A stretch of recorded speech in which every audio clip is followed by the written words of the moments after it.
It's really just me, isn't it? My company thriving now might as well be called Me, Myself, and I Incorporated.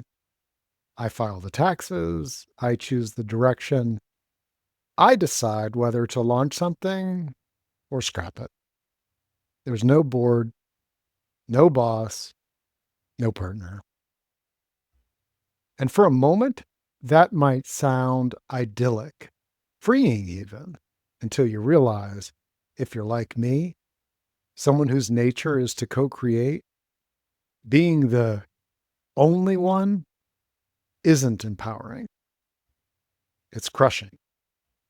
Like trying to go for a horseback ride without a horse. Co creators don't thrive in isolation. We thrive in response, in relationship, in the dance between our hard work and the unseen energy that stirs us to explore, engage, and offer our gifts to the world. Even when I'm physically alone, I've never created anything meaningful without something else being a part of it. Some people call it the muse, a soft breath of mystery beside me while I write or I speak. Sometimes it's inspiration, that spark that arrives when I listen like the world is talking back. Sometimes it's a friend or client, and in that shared presence, something starts to emerge, something that says, this is worth it. And to be real, vulnerable, and some would say weird with y'all, every day, it's my circle of spirit buddies, the energetic and engaged beings who are with me and for me always and all ways. They give me easier access into asking questions, hearing responses, filtering and choosing, exploring, being in co creation together. I start every morning, every day with them before the house wakes up. They know who I am, what matters to me, what I long for. They show up, and I show up. And that last part is essential. My willingness to show up makes it experiential rather than theoretical. Whatever you call it, spirit, genius, source, muse, nature, God. This is not a metaphor. There is a presence of consciousness we can choose to relate to.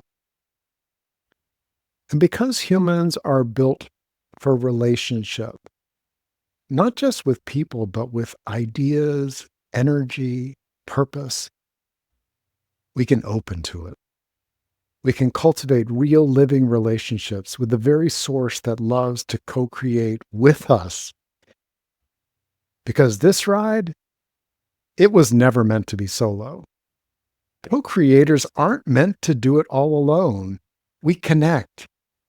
Sometimes we're the channel, and sometimes we're the bridge, sometimes the lead singer, and sometimes the backup band.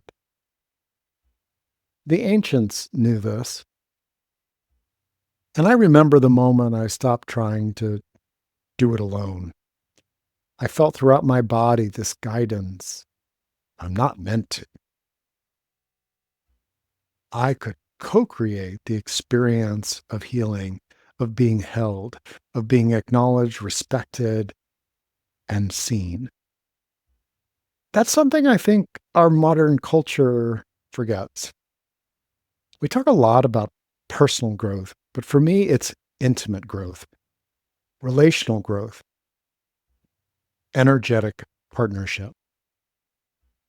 I bring my presence, my willingness, and I'm met. I'm responded to. There's a profound availability of co creative energy in this universe. Artists, poets, dreamers, they've always known this. Our hearts are designed for it, to influence and be influenced, to exchange, to create with, to co create. Creation isn't solo work, it's relational. It's the way we stay in conversation with life. And knowing that I'm not really alone, that my work is always with consciousness, it changes how I work. I don't force what's next. In fact, I can't. I pause, I listen, I ask, and I show up for my side of the partnership. And instead of asking, what's next on the to do list?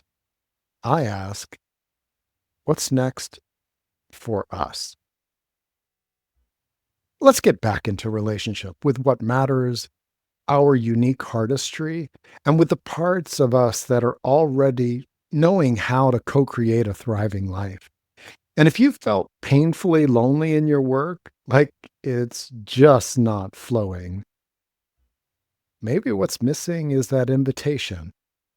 Who would enjoy working with me today? What's next for us? I'm Rick from thrivingnow.com. And some of the useful concepts for thriving in this story are co creating, awareness, acceptance, adapting, inspired action, and clarity. If you want to learn more, go to thrivingnow.com/concepts.